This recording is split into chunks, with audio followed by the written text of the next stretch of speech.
Hello, आप सभी का मेरे YouTube channel target base Saurabh में स्वागत है। अगर आप केबीएस इंटरव्यू की तैयारी कर रहे हैं तो ये वीडियो आपके लिए ही है, क्योंकि इस वीडियो में हम डिस्कस करने वाले हैं केबीएस की उन सभी इम्पोर्टेंट स्कीम्स और प्लान्स को जो इम्प्लीमेंट किए जाते हैं, जिसकी वजह से टीचिंग लर्निंग में काफ़ी अच्छा क्वालिटी इंप्रूवमेंट हो जाता है। अब देखिए, हम लोग बात करने वाले हैं सबसे पहले बाला की। बाला, इसकी फुल फॉर्म अगर देखें तो इसकी फुल फॉर्म होती है building as learning aid. Building as learning aid. अब इसका मीन्स क्या होता है? देखिए, आपने काफी स्कूल्स में देखा होगा कि जो स्कूल की बिल्डिंग होती है उस पर पिक्टोरियल फॉर्म में काफी चीजें होती है, यानी कि स्कूल की जो वॉल्स होती है वो प्रिंटेड होती हैं। जैसे कि उन पे टेबल्स लिखे हो सकते हैं, काउंटिंग लिखी हो सकती है, छोटा बड़ा ABCD, और जो हमारे भारत के इनिशिएटिव्स है जैसे कि स्वच्छ भारत अभियान, बेटी बचाओ बेटी पढ़ाओ, इस टाइप की पेंटिंग्स जो होती हैं उस पर ड्रा की जाती हैं बाल्स के ऊपर, ताकि बच्चों को जब वो देखें बाल्स को तो उनकी तरफ अट्रैक्ट हो, उनके मन में एक जिज्ञासा हो कि ये पेंटिंग किस बारे में क्या है, उनकी कुछ नॉलेज बढ़े और वो कुछ उसके बारे में और जानना चाहें। अब आप सोचिए कि अगर कोई बिल्डिंग है उसकी दीवारें बिल्कुल सादा है, प्लेन है, तो बच्चे उसमें क्या इंटरेस्ट लेंगे, क्या देखेंगे? कुछ नहीं। इसीलिए ये सरकार ने चलाया था, ठीक है। और केबीएस में पूछे जाने वाला बहुत ही इंपॉर्टेंट क्वेश्चन है। मैं जितने भी क्वेश्चंस करा रहा हूं, जितनी भी चीजें आपको बता रहा हूं इस वीडियो में, सभी बहुत इंपॉर्टेंट है। 100% एक ना एक क्वेश्चन इसमें से आने वाला है। तो अगर एग्जामिनर आपसे पूछता है कि व्हाट डू मीन बाय बाला, तो आप क्या आंसर देंगे? आप कहेंगे वाला is an innovative concept towards qualitative improvement in education through developing child-friendly learning and fun-based physical environment building in school infrastructure। ठीक है, आप ऐसे उनका जवाब दे सकते हैं। और अगर हिंदी में देना चाहें तो मैंने आपको बता दिया है, उस तरीके से हिंदी में दे सकते हैं। आइए देखते हैं कुछ फोटोज उन स्कूल्स के जहां पर ये बाला का कॉन्सेप्ट अप्लाई किया गया है।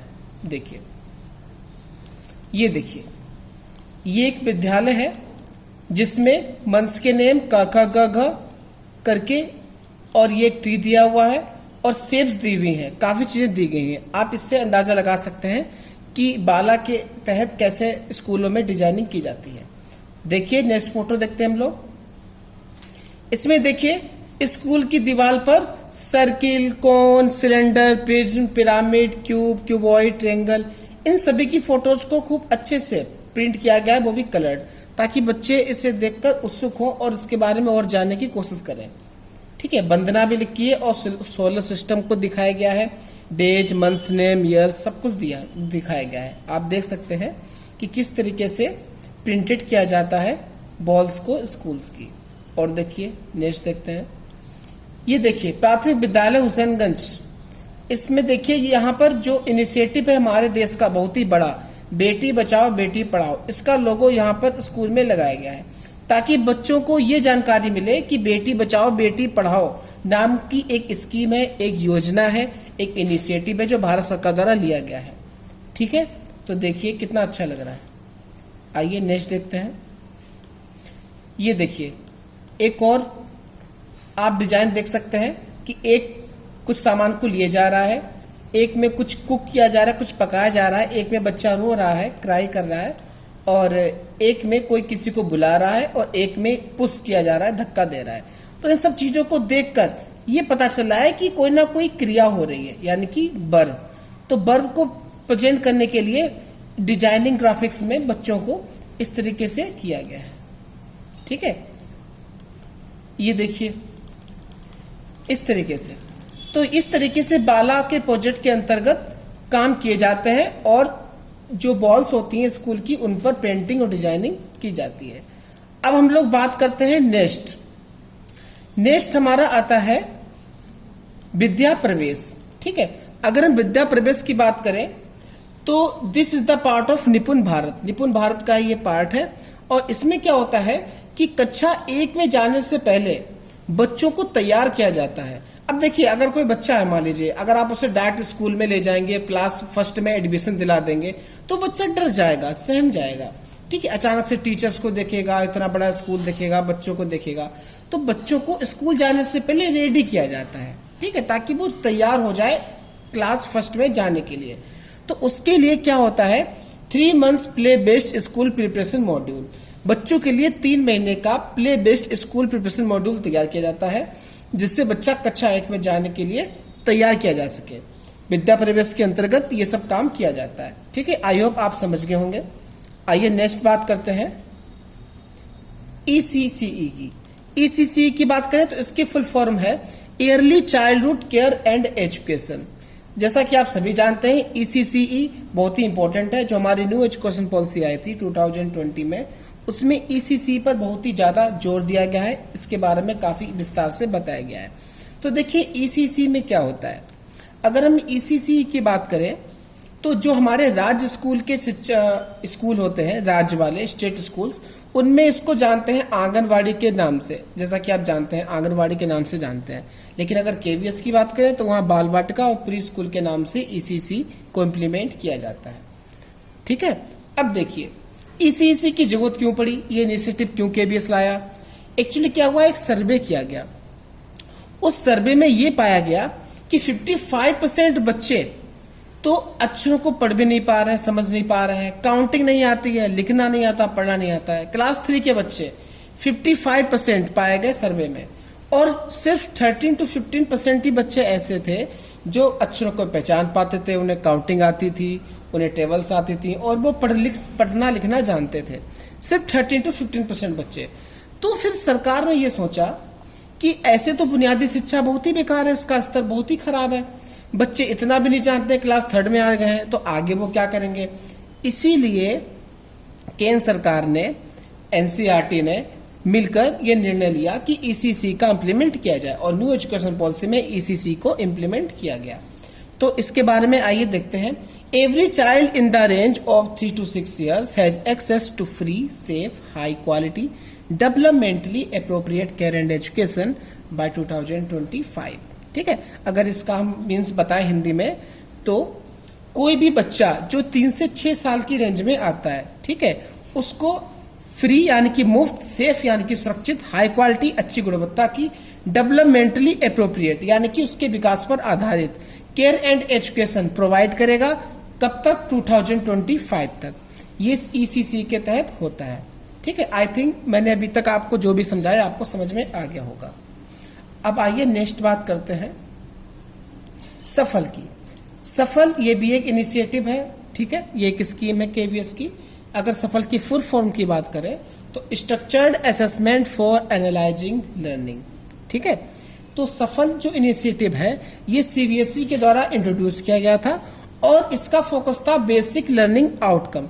ठीक है, जैसे कि मान लीजिए क्लास 3 का बच्चा है, तो क्लास 3 के बच्चे को कम से कम अक्षरों की पहचान, ABCD और लिखना पढ़ना और गुणा भाग जोड़ घटाना, ये सब बेसिक चीजें आनी चाहिए। ठीक है, तो किसी क्लास के बच्चे को वो उसकी मिनिमम क्वालिफिकेशन का ज्ञान है कि नहीं, कम से कम कुछ ज्ञान है कि नहीं उस क्लास के लेवल के हिसाब से, उसको पता करने के लिए, यानी कि बेसिक लर्निंग आउटकम को जानने के लिए सफल को इनिशिएट किया गया था।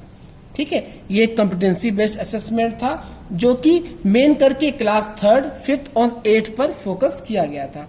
आई होप आपको समझ में आ गया होगा कि सफल के बारे में हम लोग क्या जानना ज्यादा जरूरी है, ताकि इंटरव्यू में बताकर हम इंटरव्यू पैनल के टीचर्स को इम्प्रेस कर सकें। आइए देखते हैं। नेक्स्ट हमारा आता है दीक्षा। ये दीक्षा एक पोर्टल आया था, ठीक है, और एक ऐप भी आया था प्ले स्टोर पर। तो अगर हम दीक्षा की सबसे पहले फुल फॉर्म की बात करें तो दीक्षा की फुल फॉर्म होती है digital infrastructure for knowledge sharing Diksha. अब देखिए, ये जो दीक्षा पोर्टल है ये एक इनिशिएटिव था किसका, government of India and NCERT का, during Covid interaction of students, teacher and parents, and it provides E content. Actually अगर हम आपको बताएं तो दीक्षा पोर्टल बहुत ही अहम पोर्टल है, काफी इंपॉर्टेंट प्रोग्राम था। जब कोविड-19 आया था तो आप सभी को पता होगा सारे स्कूल बंद हो गए थे, जिसकी वजह से पेरेंट्स, टीचर्स और स्टूडेंट्स के बीच में जो इंटरेक्शन होना चाहिए वो बिल्कुल खत्म हो गया था। ऐसे में पढ़ाई को जारी रखने के लिए, उसी गुणवत्ता को बनाए रखने के लिए सरकार ने, NCERT ने, CBSE ने और गवर्नमेंट ऑफ इंडिया ने मिलकर इस पोर्टल को लॉन्च किया, जिसकी वजह से स्टूडेंट्स, टीचर और पेरेंट्स आपस में इंटरेक्ट कर सके और टीचिंग लर्निंग एक्सपीरियंस को अच्छा कर सके। और इसमें क्या प्रोवाइड होता था, ई कंटेंट, यानी कि जैसे कि ऑनलाइन पीडीएफ नोट्स हो गए, यूट्यूब क्लास हो गई, ठीक है, डिजिटल नोट्स हो गए, ये सब चीजें, यानी कि ऑनलाइन जो भी आप डिजिटल मटेरियल को प्राप्त करते हैं उसे क्या कहते हैं, ई कंटेंट कहते हैं। बहुत ही इंपॉर्टेंट है ये दीक्षा, बहुत ही इंपॉर्टेंट है, कोविड-19 के दौरान आया था। ठीक है, आई होप आपको दीक्षा के बारे में समझ में आ गया होगा कि हमें कैसे आंसर देना है इसका इंटरव्यू में। नेक्स्ट बात करते हैं निष्ठा की। अगर निष्ठा की फुल फॉर्म की बात करें, national initiative for school heads and teachers holistic advancement. ठीक है, निष्ठा एक ऐसा इनिशिएटिव है जो कि बहुत ही इंपॉर्टेंट इनिशिएटिव है हमारी केंद्रीय सरकार का, ठीक है, केवीएस का। इसमें क्या होता है कि जितने भी स्कूल के हेड्स होते हैं, जैसे कि प्रिंसिपल हो गए, डॉक्टर हो गए, और स्कूल के जो टीचर्स होते हैं, उनके होलिस्टिक एडवांसमेंट के लिए, यानी कि एक टीचर फिजिकली तो क्लास में जाकर पढ़ाता ही है, ठीक है, यानी कि ऑनलाइन भी वो कैसे पढ़ा सकता है, यूट्यूब पर कैसे पढ़ा सकता है, डिजिटली कैसे पढ़ा सकता है, कैसे बच्चों को ई कंटेंट प्रोवाइड कर सकता है। ठीक है, तो पढ़ाने के नए नए तरीके का आविष्कार किया जाए, पढ़ाने की नई नई तकनीकों को विकसित किया जाए। ठीक है, ऑनलाइन टीचिंग, ऑफलाइन टीचिंग, दोनों ही टीचिंग के माध्यम से टीचिंग लर्निंग प्रोसेस को अच्छा बनाया जाए, इसके लिए इनिशिएटिव हुआ था।